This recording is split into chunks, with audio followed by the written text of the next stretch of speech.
Sony Ericsson Mix Walkman and Text Pro, expected third quarter 2011. A pair of feature phones, the Sony Ericsson Mix Walkman and annoyingly named Sony Ericsson Text Pro, are two very similar touchscreen phones that offer to AIM very keen value for money. Unlike other recent Sony Ericsson phones, the Mix Walkman and Text Pro are not Android devices, despite having touchscreens.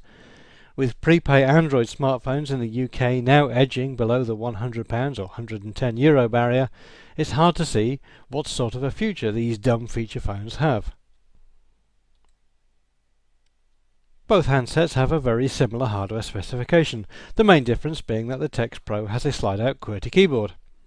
Common features to both the Mix Walkman and Text Pro include a 3-inch 240 by 400 pixel capacitive touchscreen, a 3.2 megapixel camera, Bluetooth and a microSD slot, a media player, FM radio and a 3.5mm audio socket.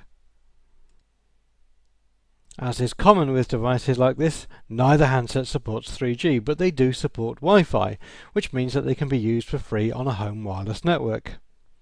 Ditching 3G in phones like this makes them cheaper, lighter and gives them a longer battery life, so it's not a bad compromise.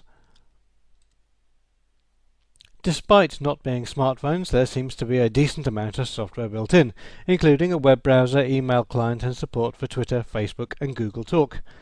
Because both phones support Java, then it should be possible to add simple Java-based applications to it if you want.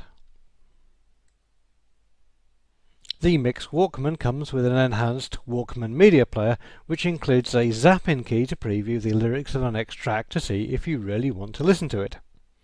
You can also record karaoke sessions, and there are built-in stereo speakers as well. This is a very lightweight device at just 88 grams. One odd feature is a set of interchangeable coloured bands that go around the edge, including one with a pink cloud or a green bird sticking out. The Text Pro comes with a nice looking QWERTY keyboard, which makes it a little heavier than the Walkman version, but at 100 grams it's still very pocket friendly. It's missing some of the more advanced media features of the Walkman Mix, but the Text Pro is still a capable media device. We don't know how much these phones will be, but as you can buy a rival Samsung Corby 2 device SIM-free for about €100, then we don't think they'll be much more expensive than that. But with Android prices coming down all the time, and in particular with the Sony Ericsson Xperia X8 costing just €130 or so, then we think that these handsets might have a tough time selling themselves. Sony Ericsson say that both these handsets should be available to purchase during the third quarter of 2011.